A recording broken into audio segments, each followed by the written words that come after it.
even as possible. Group up, press R, try and get an objective tied out of that. I want to see how ROCCAT fill out their composition. If that Ekko is going mid or top. I imagine it's going top. It seems like a bit of a rough matchup against the Cassio if you eat one of the poisons. We do see Varus now locked in. So Nukeduck most likely going to run that Varus mid. With Kalista as the AD carry, they've got the peel and the disengage from Janna and Gragas to round it out. So a little bit of slowdown from that mid lane. Not sure on the Janna. I see why, because she can keep Kalista alive in these fights. And a movement speed utility. It's a disengage component. Maybe to keep the Rek'Sai away. And yeah, they know that the Wolves tend to go for like these tanky engage champions on YoungBuck. So there I can definitely see the merit or the value of a Janna pick. Reminds me a bit of a TIP, the way they play a lot of carries. And then you have their support player on the Janna just for disengage over in the NA LCS. But I like both drafts so far. ROCCAT's going for this triple damage bet with a bit of a pokey middle laner in Varus, and then Copenhagen Wolves look to run out maybe a pretty older type of style, a double tank composition with a tanky support like Alistar, and only 2 threats. That's very important to watch. So we'll see whether or not Copenhagen Wolves' 2 threats can actually work. That Maokai was locked in, YoungBuck's most played champion in summer. And for ROCCAT, this is a completely different team composition that we're seeing. We'll have to see if they can execute it. Yeah, as the game progresses, the goal for ROCCAT what they want to do, and what you want to do in any triple threat composition is you want to trade one of your carries for a carry on the other team. Because if you take down the Cassiopeia and you just pound her and you just immediately destroy her, and you maybe sacrifice your Ekko in the process, then suddenly you're playing the rest of the match with 2 threats against 1, and then Freeze is under so much pressure. So that's definitely the angle ROCCAT want to take. However, they have to get through that defensive line. Rek'Sai, Maokai, Alistar, a lot of peel. And a lot of peel indeed for the Copenhagen Wolves. We'll see how they handle themselves. Both of these teams 2 and 6 in the bottom half of the table. A lot of pressure on their shoulders. Yeah, and an interesting thing for people watching at home right now, we ran the stats. When ROCCAT gets ahead at 10 minutes by like 200, 300 gold, they end up losing. If they get behind, however, just ever so slightly, a couple hundred gold, they win the game. So if there are any ROCCAT fans in the crowd, cheer for your team to be ever so slightly behind at the 10-minute mark. It's statistical anomaly. Stats don't lie. On the side of ROCCAT, but it does fit into their play style of very passive early, very passive mid. They've got a slightly different flavor of team composition with this Kalista, with this Gragas, and very importantly with the Ekko, because Steve is going to be getting his hands on this champion, and we need to see how he's handled himself. Struggled a little bit in summer, but it's fair to say he's been focused quite heavily as well. So we are loading up onto the Rift for game number 9 here for ROCCAT and the Copenhagen Wolves. Hit us up on Twitter at LOL Esports. Will ROCCAT or Copenhagen Wolves pick up their 3rd victory in the first half of the split? Yeah, hashtag ROC win, hashtag CW win. Steve indeed, he's facing that Maokai, and that's what I want to see. How efficient is Maokai still in the current meta over in Europe? Because his win rate is deep below the 50% mark. Obviously, that doesn't tell the entire story, because it is a champion that usually top laners go to when they're a little uncomfortable. It's the staple pick that always works, so people with a shallow champion pool are more likely to end up playing Maokai. Then the likes of Huni, then all those carry top like One, they don't have to resort to that champion anymore, not so much. 60% pick ban rate, Krepo. 10 bans, as you mentioned, 5 wins, 9 losses. YoungBuck, this will be the 4th time that he's playing the champion in their 9 respective games. He's going for that rank 5 mastery. That's something you can do. If you get that rank 5 mastery, you unlock a new emote, Control 6. And then you can taunt your enemies when you stand on their corpse and say you just got beaten by a master tree. But not quite yet there. Not quite. And we'll need to see if he's logged the hours. YoungBuck, of course, maybe trying to put on a show. Copenhagen Wolves had a little bit of difficulties this week. And my eyes are going to be on show for sure. We've not seen him in several months. Got his hands on Rek'Sai, has the theoretical ability to try and maybe punish this Varus. Ooh, interesting. They're going for the stop. So Janna and Kalista not doing the double golems. Alright, this indicates that they want to see if they can use their double range advantage to punish. Unlimited the freeze as hard as they can. Let's see if they actually end up pushing this lane too much. Very interesting laning phase, because Alistar Sivir get massively outranged. There's no engage potential yet. And you want the lane to push back, so you want to eat auto attacks to aggro the creeps right there. That's what a limited wants to do. He wants those creeps to attack the Janna, so his creeps attack the enemy creeps, and then the lane auto pushes. So in the future, you lose as little as you can. And yeah, obviously starting heal on Alistar, so it'll take until level 3 before he has that combo. Oh, a lot of safety then for ROCCAT, as we do see Nukeduck trading with Soren in the middle lane, burning through his mana to get that hail of arrows down. Yeah, let's take a look. This lane is obviously going to slowly push in the bottom lane, so we don't have to watch that anymore. A lot of trading possible in the mid lane if Soren connects that poison. If he misses, however, he can get punished really hard by Nukeduck. Nukeduck usually stays back a little bit in his lanes, doesn't put the most pressure. Last week, Nukeduck looked really out of sorts. Played a lot of Azir. Ended up losing a matchup to Cassiopeia as he was playing Victor, if memory serves. And just there was so much expectation on Nukeduck's shoulders all year long. He's not really found his groove. Let's see if this Varus works in his favor. Tremor Sense. Super standard pathing from both junglers, and I was about to make the point that neither team knew where the enemy jungler started. Well, in retrospect now, obviously they do. The fight for the Skull Crab. Jankos on this Gragas does have his double buffs picked up. Shook has left that blue buff. But Soren's pushing, so Shook can actually aggressively invade. That's the staple. If your mid lane is pushing, then your jungler can invade. Well, let's see. Jankos, he gets caught out, knocked up now by Shook, is on the retreat. Has got a pretty good KDA versus the season average. He's going to defend that, as he just needs to body slam away. This is a good read from Shook because he knows the pathing Jankos took. He knows that Jankos' camps on the right side are still down. So the only possibility for Jankos to still get experience in his jungle is to do that wolf camp. Shook just waits there to see if he moves out or not. And he always has Soren the ability to move first. So Soren can always get there first. So a good move, puts Jankos on the back foot. And that shuts down a lot of his aggression in the early game. So let's see if Jankos can find his rhythm again. Also, one of the most touted junglers that's not finding real good footing. We just caught a brief glimpse there of Steve and YoungBuck trading back and forth, as Unlimited's burned through almost his entire mana pool already. Spell shield for freeze, but yeah, even CS in the top lane, even middle, even bottom, but look at MrRallez and, as you mentioned, wave pushing towards them as well. Yeah, and this is how these sustain situations pan out. Initially, you will get roughly even CS, but you still have the wave control advantages on Rallez' side. He can push his back if he wants, or he can put the freeze on freeze and make Unlimited run out of mana. And once he drops below that 150 mana mark, and he has to expend heals, he can no longer safely engage. So he doesn't have mana for Pulverize and Headbutt at the moment, so he only has one of them. That limits the gank potential for the Wolves, which makes it then again easier for ROCCAT to poke rather, because they're not on a threat, which in turn makes Unlimited make him use his heal more. So it's a bit of a snowball effect. So Alistar definitely wants to stay above that 150 mana mark. So small advantages here for ROCCAT. Everything's slowly but surely moving into their favor. We touched on how ROCCAT are traditionally down in lane swaps. They weren't forced into that scenario. The Wolves are down. Seem to be in their ways, and we'll need to see how the Wolves can handle themselves. Let's be fair, both of these teams are down in most scenarios when you're 2 and 6. That's true. Statistically speaking. Exactly. And this win's very important for either team because it allows them to catch up, and they all have that number 4 position in mind. Neither of these teams want to challenge the top 3 just yet, but they want to get as close to that 4th place position as they can. However, while ROCCAT is being passive, their Ekko is even farming CS in the top lane, and that's good. If Steve can scale, get some CDR, get some damage, get that Merle and Omicron, he can look to really assassinate the likes of Sivir and Cassiopeia in these fights and then just Chrono Break back out. A lot of pressure on Steve's shoulders. We've got a lot of fan support since he's joined the league, but we've not necessarily seen him carry all too much. Vander and MrRallez, they've caught Freeze out. Spell Shield will stop. Summon a heal used, and Freeze gets away alive. Really like that tornado from Vander because it telegraphs the entire situation. Freeze will have to spell shield it. However, Nukeduck's getting roamed on. Oh, he's going to flash away from the Petrifying Gaze, but he can't get away from the knockup, the poison and the fangs, and first blood to Soren. Fantastic gang by Shook there. He knows even if Nukeduck flashes out, he can just flash knockup right after. Soren doing the right thing. Connecting ulti is all he needed. Not a stun, just a slows enough. But Jankos for the return gank. This is the reply. YoungBuck's gonna get caught out. Keats and Barrel. Steve's going in. There goes the body slam, and this should be an easy kill. Steve secures it.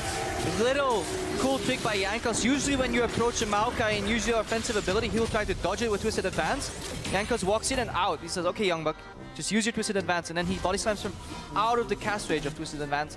So then YoungBuck has a harder time to dodge that damage, can't close the distance, and eventually taken down. Good gank, because this is important. Really important to snowball that Ekko.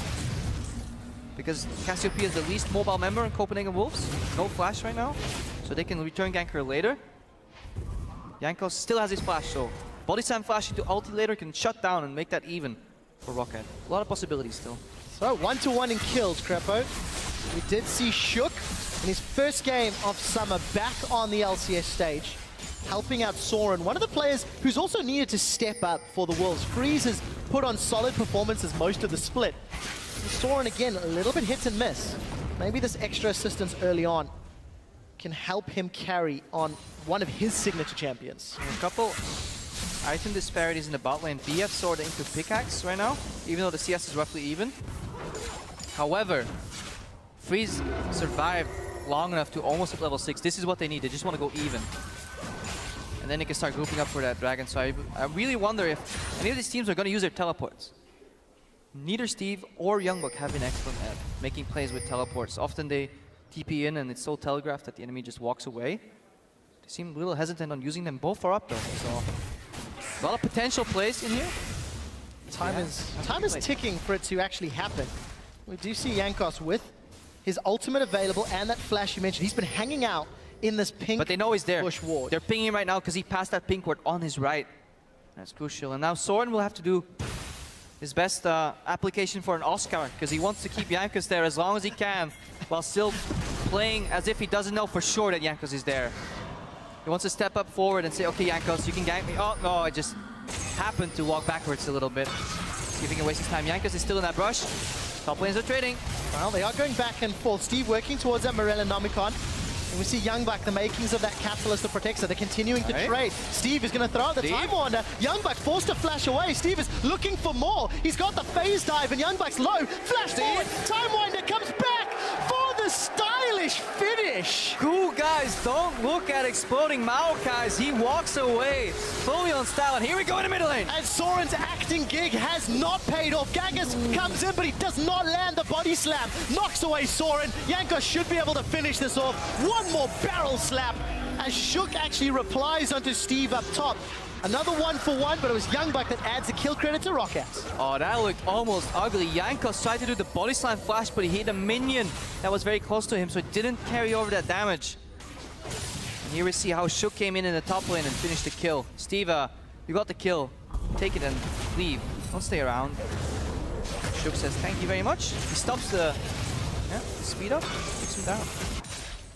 So, well played by Shook, 1-0-1. And we see ROCCAT with a kill advantage. They've secured 3 times as many kills than they have in the previous week. Trevor, they're slightly up at the 10-minute mark. Oh, that's not a good sign if you're a ROCCAT fan. History tends to repeat itself. Let's see if it does indeed. Let's see if Spellsy, our stat guy, is actually right in his approach. So just to remind everybody, in the games that ROCCAT have played, when they're slightly ahead at 10 minutes, they actually end up losing, and when they're slightly behind, they end up winning. We'll see if this pays off. We did catch a brief glimpse of Nukeduck and his Goro build with those 4 weapons. Steve and Jankos turn their attention onto YoungBuck. He's going to throw down that Vengeful Maelstrom, but I think it's just a matter of time before he gets caught out. Body slam connects. Time Winder once more, and Steve's 3-1. If you get caught once, the amount of slows and speed ups on the Ekko Gragas is just too big. Barrel slows, Ekko speeds himself up, body slam to catch up. Copenhagen Wolves, they sacrifice a tree, they gain himself a dragon. It's a fair trade, if you ask me. For the Copenhagen Wolves, they've only secured 3 first dragons out of the previous 8 games. So that's a decent enough start for them. Yeah, and they don't really go over that first dragon too much either. Only 1.25 dragons per game. Average. It's not a whole lot of dragons. No, it's definitely not. But to be fair, there's only been 1 5-dragon buff here in Europe this split. It's not really been a key to victory for the European teams. It's the towers and the gold that tends to weigh more on our squads. Yeah, now the Wolves, they got the dragon, but not by grouping up, not using that Sivir ulti to their advantage. Wait, that one is a bit of a miss. Howling Gale doesn't connect either. Chain of Corruption must be the most missed skill shot. That doesn't connect either. Comedy of errors in the middle lane as nobody lands anything. See, I played a solo queue game earlier today. don't play too much solo queue, and I must say I sympathize with these fine gentlemen. I know how it feels to miss your skill shot and then have everybody watch you, as if you're a bad player. But life goes on. Miss skill shots on either side. Nobody dies. Just a little hurt in their pride. But these are sturdy gentlemen. They'll recover from this. They will, and they will try again once more in the not too distant future. Jankos is making it very clear where his priority is this game. This is what, the 4th gank in the top lane. Like the wise philosopher Dr. Jat Leesman once said, if you at first you don't succeed, try again, and looks like Jankos is trying again. Jankos is in trouble. YoungBuck is going to be going down once again. Time Wonder comes back. This time doesn't secure the kill. It's not over yet. It's down in the bottom lane. Boomerang Blade comes up. MrRallez is trying to hop, to skip, to jump. He's going to get the Monsoon for safety. Time Winder for Peel. Steve decides to go back in. He bursts down Soren, but it's not enough. The barrel will send Soren home. Jankos picks up the kill, trading 1 for 1. Yeah, both junglers instrumental in this game. 4 out of 5 kills for Jankos. 100% kill participation for Shook, so they got a tier 1 jungler and they're making it work, and this is why Rek'Sai and Gragas have been such staple picks so far. Now Shook's looking to assassinate Nukeduck. It's a little much to do on your own. But ROCCAT, they take a tower in the mid lane. Couple kills in advantage. They're slowly getting this advantage on the Wolves, and honestly they should start grouping with Sivir somewhere. Make a play, make a group play, because they're getting out-skirmished, especially in the top lane. So advantages to ROCCAT, a tower, a bunch of kills, successful ganks. ROCCAT are looking like the team that every other LCS squad thought they were. And we'll need to see how Copenhagen Wolves can slowly start to recover. Let's also be fair, Copenhagen Wolves have had some difficulties this week and a substitution. So they're also trying to find some rhythm with their new 5th man. But they're not changing it up. When YoungBuck gets ganked once and dies, twice and dies, 3 times and dies, I feel like he should start using his teleport to go into these other lanes, make a play. Every time we see Copenhagen Wolves make a play on a Kalista, and she barely survives because of the Janna reset. Imagine if they have a deep ward right there. YoungBuck can teleport on. He's Soren. Well, let's see. Soren gets knocked back into the chain of corruption. Hail of Varus comes down, a couple more shots, and Nukeduck gets the kill on the blue buff. Deja vu. Not going to secure a kill. Jankos is really stepping up this game. But the Wolves are falling for the same tricks over and over and over again. Soren gets hit, YoungBuck gets hit, and it's a repeat scenario, and they're not learning from their mistakes. So let's see how ROCCAT can continue to press their advantage. 15 minutes gone, 2,000 gold lead, and Nukeduck and Vander chunking down an inner mid turret. While MrRallez has been left uncontested in that bottom lane, he's built himself up a healthy CS lead. Everything's looking solid here for ROCCAT as they set themselves up for a strong mid game. ROCCAT definitely poised to take more advantage of this map. Wonder what's next. Ideally, they should open up another tier 1 tower right now. That's what they want to get, but still pretty healthy. Go over on my screen on the bottom. However, bottom towers, half HP. Top tower, half HP. I lied, they're not healthy. Want to see ROCCAT put a couple of members on one of these side lanes, push out mid, rotate, put the pressure on, and secure these tier 1 towers. Stop going for kills unless they're attached to another tower. So let's see if Copenhagen Wolves can bounce themselves back. They do have the ability to group with Sivir. Infinity Edge now picked up as well. A lot of peel and protection if they can make that decision, if they can move around the map. We've not seen teleport plays come in from either of these top laners yet. They've been content to just pick on YoungBuck and keep chopping down trees. And Steve is definitely content scaling because ROCCAT right now, they have their biggest lead they've ever had in this split at the 15-16 minute mark. So definitely feeling happy. It's easier to play with a lead. Just gives you so much more opportunities, a lot more pressure on the map, and we've seen when you back the Wolves into a corner, they become quite predictable. Teams with decent shot calling will exploit that predictability and make that lead even larger. And talking about that biggest gold lead, Krepo, when ROCCAT have played standard 2v2 lanes, which has been 5 of their 8 games, they're actually usually down 2,000 gold by 20 minutes. They've turned that around before 17. And Jankos has set his sights on this bottom lane tower. We saw how much damage had been secured. There's vision to play with. Yeah, triple pink ward backed up with 3 green wards in front of it. Jankos is controlling the tempo of this game. They're aware of each other's positions, but they don't care. They just want that tower. Look, Look at the mid lane as well. Nukeduck is keeping Soren down in the mid lane. He can roam at any point, quicker than Soren can. I would like to see him do that. So let's find out. Tower's going low. Jankos is hanging out on the side. We do see the engage from Unlimited. Shook is trying to come in. He has a teleport from Steve. He's pulled the trigger first, I believe. He's rocked up. We do see YoungBuck arriving. They're about the same time. That's a knock away from the explosive cast. Copenhagen Wolves are in retreat. Steve, ROCCAT are chasing them down. Nukeduck may be able to solo Soren. He does. Now Shook is throwing out those Prey Seekers, but it's simply not enough. ROCCAT get 2 kills and a tower. And again, YoungBuck TPs later than his opponent, even though Copenhagen Wolves were the ones under pressure. So, congratulations to ROCCAT, extending that gold lead even further. They now get onto the Dragon and set themselves up for the most impressive early game we've seen from them all summer long. And at the same time, the Wolves, not much has changed. Let's look at the gold real quick right here. Who has all those monies? Nukeduck in the lead, 7.1k. You see how he's passive? He's, full 1.2k ahead of his lane opponent. And they're playing a triple threat composition, which is big because they've confidently shown that they can trade evenly, threat for threat, even if not stay alive. And that makes it so hard for the Wolves because all their damage just runs out eventually. Now, we'll see whether or not Wolves can position appropriately with the Sivir or not. Because the fact of the matter is, the Wolves are not doing a whole lot. They're playing a little closer to ROCCAT style that we've seen from the previous weeks. And for Steve, I think this is a good position to be in. Almost got that Lich Bane completed. Yeah, let's talk items for a moment. You're a top lane Ekko player. You want to learn Ekko part 1, which is Steve, and then want to transition to Ekko part 70 million, which is Huni.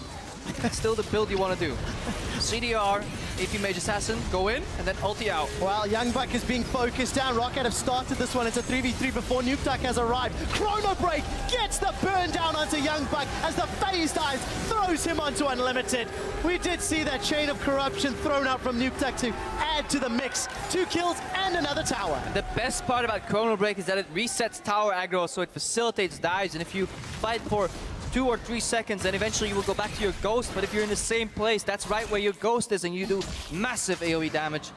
Steve picks up another kill, and the Wolves, they all say hashtag keep howling, but they will need a lot of howling back into this game. 6,000 gold down, 4 towers down.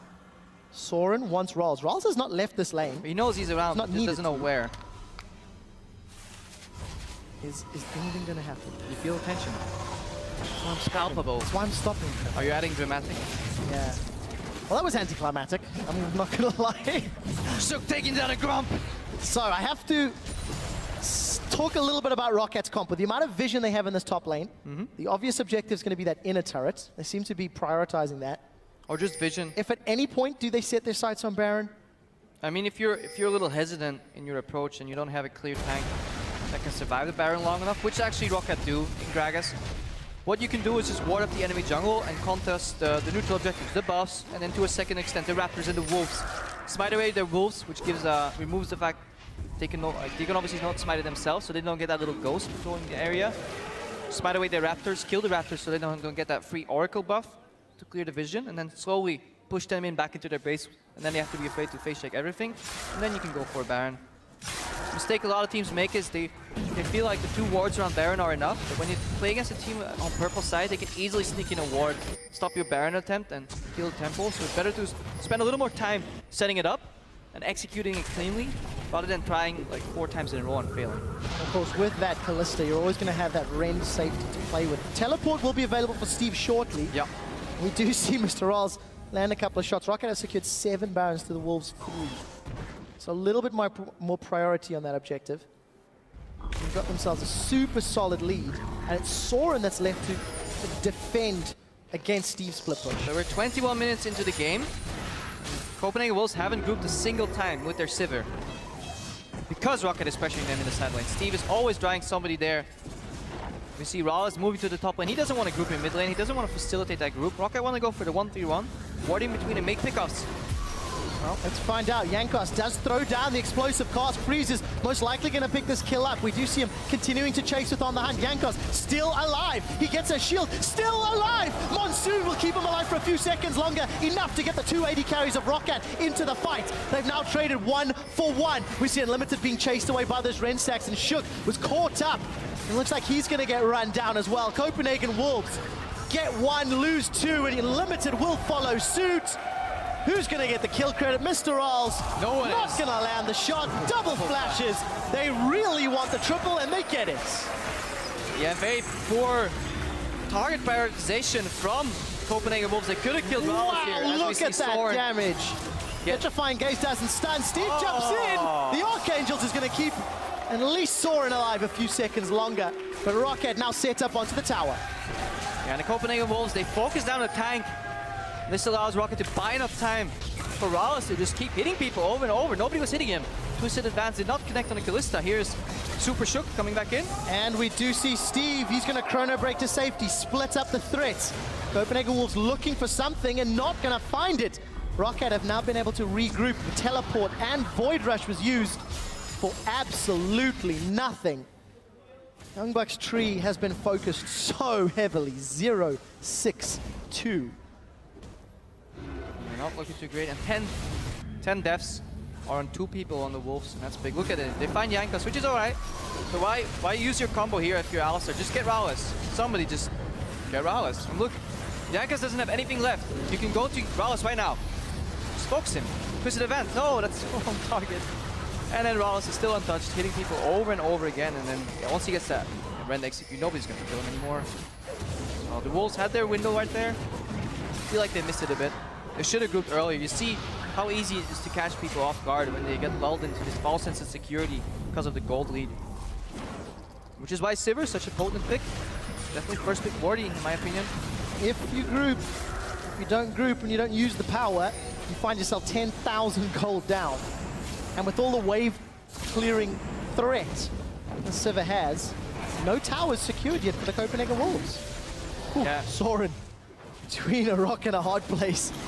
Luckily no vision. So Dragon number 2 will be secured here for ROCCAT. Looking at Steve, he's now picking up some magic resistance, which means it's... What Ekko wants to do is dive in and survive for a decent amount of time. As long as you can't stun lock him down, it's usually not wise enough to focus him, because he always has chrono break, which makes it so hard to deal with a top lane Ekko that has a mild lead on you, because you kind of want to focus him because he's hitting you, but you know it'll be wasted damage, wasted cooldowns if he presses ultimate. Speaking of ultimates, he has freeze. Well, let's see. They are going to try focus Steve. He's going to chrono break backwards and jumps onto Soren. Not going to be enough for the kill, but that was a whole lot of damage.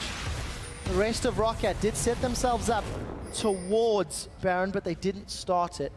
And that's Steve getting caught out. What do you have to do? Group up, press R, and pray that you get a kill, and that ROCCAT's not ready for it. Steve overextending, disrespecting the Sivir ulti. He's getting closer to his second item, whereas RALEZ is a full QSS ahead. He has Runon's BT and QSS. He'll be hard to kill. Steve is hard to kill. Nukeduck has massive range, so he's easy to kill if you get to him. But getting to him is rough. And then you have double disengage with Gragas Barrel with Janna, and this is why it's so hard to play against these. Yeah, as we say, keep saying it over and over and over again. Triple threat with disengage. If they get ahead, then it's hard to play against them. If you get ahead against them, then it's obviously easy to run them down because they all fall down so easily because they're so squishy. So TLDR, win your early game. Win lane, win game. Win lane, win game. Not always the case for ROCCAT, but today they're proving they can buck the trend. And when they are facing a team that is also struggling, they at least seem to be playing very confidently. The toughest task lies ahead. Cracking the inhibitor turrets and clearing out the base. Little difficult against Cassiopeia, but with the amount of poke and wave clear and even dive. I think in true ROCCAT fashion, and to an extent also in true Copenhagen Wolves fashion, this game will slowly inch forward, and eventually ROCCAT will pick it up, and then Copenhagen Wolves will crawl into their base, defend, hold on as long as they can. So eventually they run out of oxygen. And they get suffocated by the pressure from ROCCAT. When are they going to get this Baron? It's not a matter of if, more a matter of when, in my opinion. So I want to see how they use their vision control. Their 1 upgraded Oracles on Vander right here. That Talisman of Ascension to outrun the Sivir. They can just control the waves, control the vision, then move back to the Baron.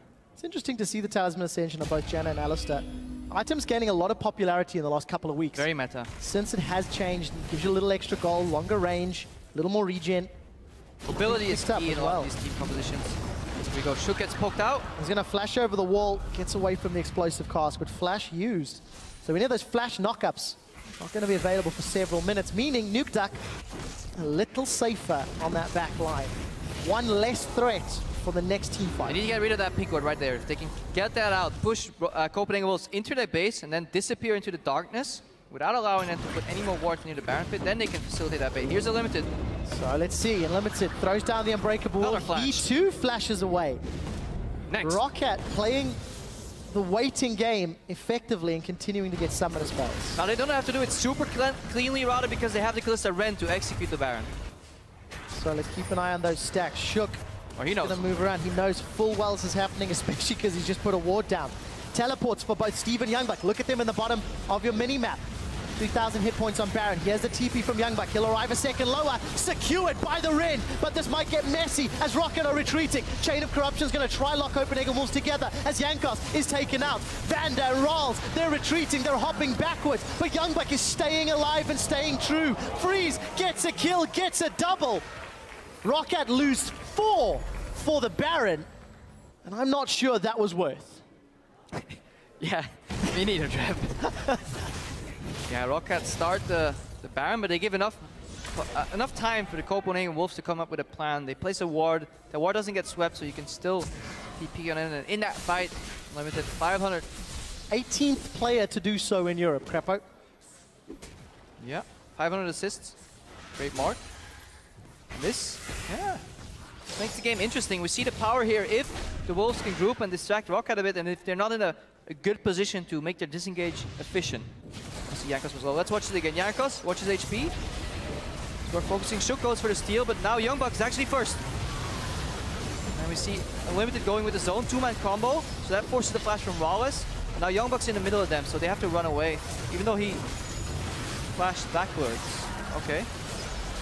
A little questionable flash here, but Freeze is alive and he's untouched. And then Unlimited comes in with the CC. A little questionable flash from YoungBuck there, in my opinion, but it worked out, so hashtag worth. But the Wolves are still 7,000 gold back. And this may be the first tower of the game. It will be the first tower of the game if Freeze can hit it. Decides to play safe instead. ROCCAT is going to defend. 30 minutes on the clock, and Copenhagen Wolves have yet to take an outer turret down. But that gold lead is now becoming slightly... Come on, Freeze. There we go. 30 minutes on the clock. Still 7,000 gold. And Nukeduck is the only one with Baron Cleave's buff left, so if we want to keep him alive and pushing. And we're on the steps of the Copenhagen Wolves base. ROCCAT trying to set themselves up. Throwing out some of that poke. Nukeduck will have those Baron-powered minions for at least another minute or so. It seems like they want to flank here from YoungBuck. No teleport. If you run straight at ROCCAT, it's going to be hard to get them because Jankos is disengaged and Monsoon is so easy to use if everybody's just charging at you. Stand a little bit behind your carries and then flash Monsoon in.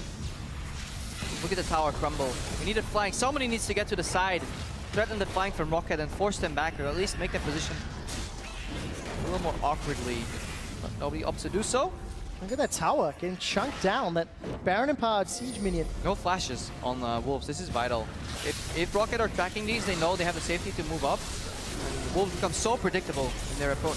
Well, we do see Unlimited's trying to get in, has used the Ancient Coin on the Hunt's popped as well. And they don't connect. Look at the damage from that piercing arrow. Nukeduck is melting the Copenhagen Wolves hit points bars. The lack of flashes is really what's separating these fights from being good for the Wolves or bad for the Wolves, because Unlimited, you saw, he wanted to go in, but he knew if he tries to go for that combo, he will just eat a tornado, get Monsooned out, and fight resets and tower will go down. He's down to 30% right now. That's going to be the tower secured. The base is cracked open. ROCCAT, look at that. Soren simply cannot take those hits. No flash either, so the Petrifying Gazing Gauge is not available. Unlimited's looking to get an assist on the board. We talked about it. He just broke 500. That's at 502. And we'll see whether or not he can get any more. Krepo If he gets 18 more assists, he'll beat your record, buddy. 520. Yeah, but, you know, some assists are just more valuable than others. They would be. In this metagame where everybody groups up, it's so easy to get assists. Oh. Back in my day, You had to earn those assists. I had to work hard for them. So ROCCAT are working hard for every kill and assist they've earned this game. Not like I played in the meta game where all we did was group up and fight, but forget about that one. Let's focus on this game, Trevor. I don't remember those days. 40-minute do. games, do nothing for 20 and then play? Beautiful strategy. It was. It wasn't particularly effective from what I remember. Yeah, man, we won a lot of games at one point before I dwelled in the deep darkness of obscurity. That's not Continents. That's not fair. That's not fair. You're not obscure in that top. We do see Soren's caught out. Chain of Corruption goes out. He manages to petrify Vander in position, but it's not going to be enough. Steve gets a kill as Unlimited is trying to hunt those assists. All he'll do is give his own life. And the Copenhagen Wolves lose 2 more in a tower. This is a trend that has happened for each of the previous towers, and it looks like ROCCAT will be setting themselves up for another inhibitor objective. Yeah, Alistar Morgulis, you're behind. All cows must die. That's your fate. You go in, you tank as much as you can. Eventually, your team runs away, and you're the lone support. Stuck into 5 angry ROCCAT members, and they will kill you and take your inhibitor. And they do. Second inhibitor down. ROCCAT again with a strong advantage. Going to back off, spend some of their hard-earned gold. Every single member over 1,300 gold, 2,500 on MrRallez. Remember, that was a first pick Kalista. That is 5-1. And he's showing he has mastered the champion in this team composition. Yeah, and I like the builds coming out of ROCCAT as well, because they're running like 3 carries. They don't need to spec into like heavy damage. You see on both AD carries in the mid lane and the bot lane, we see a double Bloodthirster here for the Varus and the Kalista. And that makes it a lot easier to stay alive in these fights. And because they don't have to rely on just their damage to carry these fights, because they have a 3rd carry coming in the AP Ekko in the top lane. They can spec a little more defensively, get that QSS, and then Vander, of course, his role is just keeping his carries alive. So all he buys is CDR, move speed, and then the Michael's Crucible for additional cleanse. So good itemization by ROCCAT. Obviously easy if you're ahead, because it makes them ever so more efficient. The thing is, though, when you look at the gameplay, ROCCAT earned this lead through repeated ganks, actively pushing towers, efficiently grouping. And those are traits that we had not associated with this team in summer. And maybe even not in spring. We see Jankos is going to get caught out, but Soren's used his ultimate just for Jankos. Now the disruption from the explosive cask is 1 kill for Wolves, but what will it cost them? So far it's a top lane as Steve is going to go forward and chrono break backwards. Nukeduck gets himself a support as well. And Jankos is just so tanky. He can buy enough time even if he face checks. He traded that face check for Cassiopeia ultimate, which is massive, because in the scope of the team fight, that's 1 big key ultimate down for the Wolves, and they have to settle for a 1-for-2 trade, and they're losing their 3rd inhibitor right here. Desperation plays from the Copenhagen Wolves. They lose another tower. Freeze loses 30% of his hit points from 1 poke from Nukeduck. And Steve and the rest of ROCCAT secure an inhibitor. They're looking to go forward. Freeze will get rendered, but he stays alive. Might make it back to the steps. Spell shields up to stay alive a few seconds longer, and ROCCAT continues to throw out those hurricane-empowered auto attacks. Super minions in all 3 lanes. Double super minions for a little while. That mid inhibitor will respawn very soon, but 36 minutes, and ROCCAT have got the makings of a strong victory. A lot of free farm here for Copenhagen Wolves. Always look on the bright side of life. That life doesn't seem to last that long anymore, as ROCCAT's setting up for another Baron. Oh, Baron number 2. I feel this one's not going to cost them 4 lives. Well, I can still be proven wrong. Copenhagen Wolves move forward before realizing they had too many minions to deal with. And that's one of the changes I like so much about the new Baron. It gives you so much satisfaction when you base in double speed, only 4 seconds to get to the base, because it just rewards people to, okay, take the Baron, then base, buy your items all together. Not one guy going like, hey guys, I need 200 gold for my needlessly large rod. No, just I'll get the base, get that mini home guards, start pushing again, and close out the damn game. So there we go, ROCCAT barreling down this middle lane. Very, very impressed with their decision making. Very impressed with how they've handled themselves. in at least this particular matchup. I'll say medium impressed. But definitely an improvement. That's for sure. They capitalized on the mistakes that the Wolves left them. And I think that's definitely a good change for Jankos in particular, because he's been getting gradually more active. Well, let's find out. Look at the disengage from that piercing arrow. Yeah, no flank. Talisman. And also, Flash is not available for Copenhagen Wolves once again. Yeah, if you don't flank, Janna will just make your life so miserable with those tornadoes, those monsoons. It's so hard to flank when you're down 3 hits. Soren! He gets caught out. Petrifying Gaze connects with nobody as MrRallez gets himself another. Parallel Convergence stuns up the Copenhagen Wolves, and Freeze gets frozen out of this game. Unlimited will get dropped as the Super Minions are on the Nexus turret. YoungBuck and Shook are running for their lives. ROCCAT set their sights on the Nexus turrets, take them down, focus the Nexus, and ROCCAT pick up their 3rd win in summer.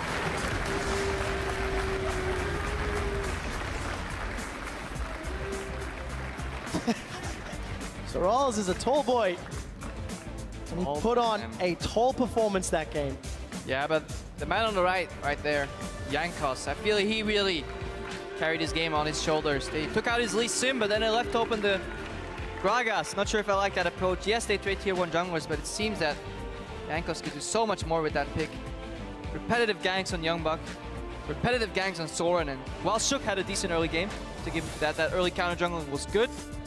Put enough pressure, he got counter kills, but every time he got a kill somewhere, ROCCAT died on the other side, the Wolves died on the other side, so he couldn't really leave his mark. A solid performance nonetheless from Shook. Yeah, got himself first blood as well. First game back on the stage, first game back with an old organization. So for Copenhagen Wolves, some of the mistakes were quite similar, being down at 20 minutes in standard lanes, etc. Shot calling once again. 3 carries. In this game, they went to 2 carries and didn't make use of the Sivir. I mean, you can play a Maokai. Just because we go on about this triple threat composition, that doesn't mean you can't play a Maokai. Just use your strengths, right? If he's an engaged tank that zones enemies, just group up with your Sivir, speed him up. People can't ignore him if he's charging at you at 200 miles an hour and then latches on to, you know, one of your carries. And this is not YoungBuck's fault. This is not anybody's fault. This is whoever has the shot calling job in Copenhagen Wolves. And yeah, just not connecting the pieces of the puzzle. They're not grouping up. They're not playing to their strengths. While ROCCAT did, they kept the map open. 1-3-1, split push. Didn't allow the Wolves to group, and eventually came out on top. Yeah, definitely. Got themselves 2 Barons, got themselves 3 Dragons. Only conceded 1 Dragon. That is, again, against all of the norms that we've seen from ROCCAT. They had gold leads. I just really think as a team, they showed that in this game, they were making the right objective calls. And that's not something I've thought about ROCCAT actually most of the year. In spring, a lot of ROCCAT's games dragged out really, really long, really, really late. You feel they lost a lot of the time. Against Elements last week, same thing. They didn't do anything against Elements and let Elements scale. Today, they made good engages. They had finally had really solid engages with the right idea behind them. So they engaged the right targets. They didn't get caught off too many times. Like Steve got caught maybe on the bot lane once with the Sivir. But that's normal. That's bound to happen eventually. And more importantly, I just wonder, can ROCCAT repeat this against teams that push back a little more, that have more, you know, forward thinking, more steps planned ahead, and play more to their compositions? Well, talking about the composition, I mean, this was completely different from ROCCAT. They ran that Ekko top. You know, Gragas made it through. This is the first time we've seen Nukeduck there on the Varus in the mid lane. Good champion priority too. First rotation, Kalista, and then Gragas as the tier 1 jungler of their choice, and it worked out because we know Soren picked up that Cassiopeia early, and I like it. Just punish it with body slam flashing to knockback, make it so hard for her to land that ulti reliably, and then both team comps honestly were fine. Nobody got outdrafted, just people got outplayed. It's quite interesting as well if you look at those team comps. You kind of feel like on the ROCCAT side it's a little bit more new age, dare I say, with that Ekko top, with the Varus mid, and for Copenhagen Wolves it's a little bit more spring, early year, you know, with that very tanky top lane. Maokai was one of the most contested picks in spring. Didn't work out for YoungBuck and the team today. Yeah, definitely delayed meta a little bit, but both obviously work. You can play anything with a Sivir, in my opinion. You just need to use her well. And we harp on it all and all and all, but that's what this game boils down to. As the game progresses more in terms of like macro level strategy, there are just correct ways to do things. And yes, you could take a page out of the cheese book or just do things a little differently, but if you're still struggling with the fundamentals, with the basics, then this is where the Wolves have to look. Identify your composition, play to its strengths. More importantly, identify your opponent's composition, because that's what I feel ROCCAT did this game. They said, okay, This is a Sivir comp. They want to group, don't let them group. And they never did. ROCCAT steamroll. They go 3-6 for the first half of the summer split. We're going to head over to the analyst desk where they're joined by ROCCAT's new AD carry.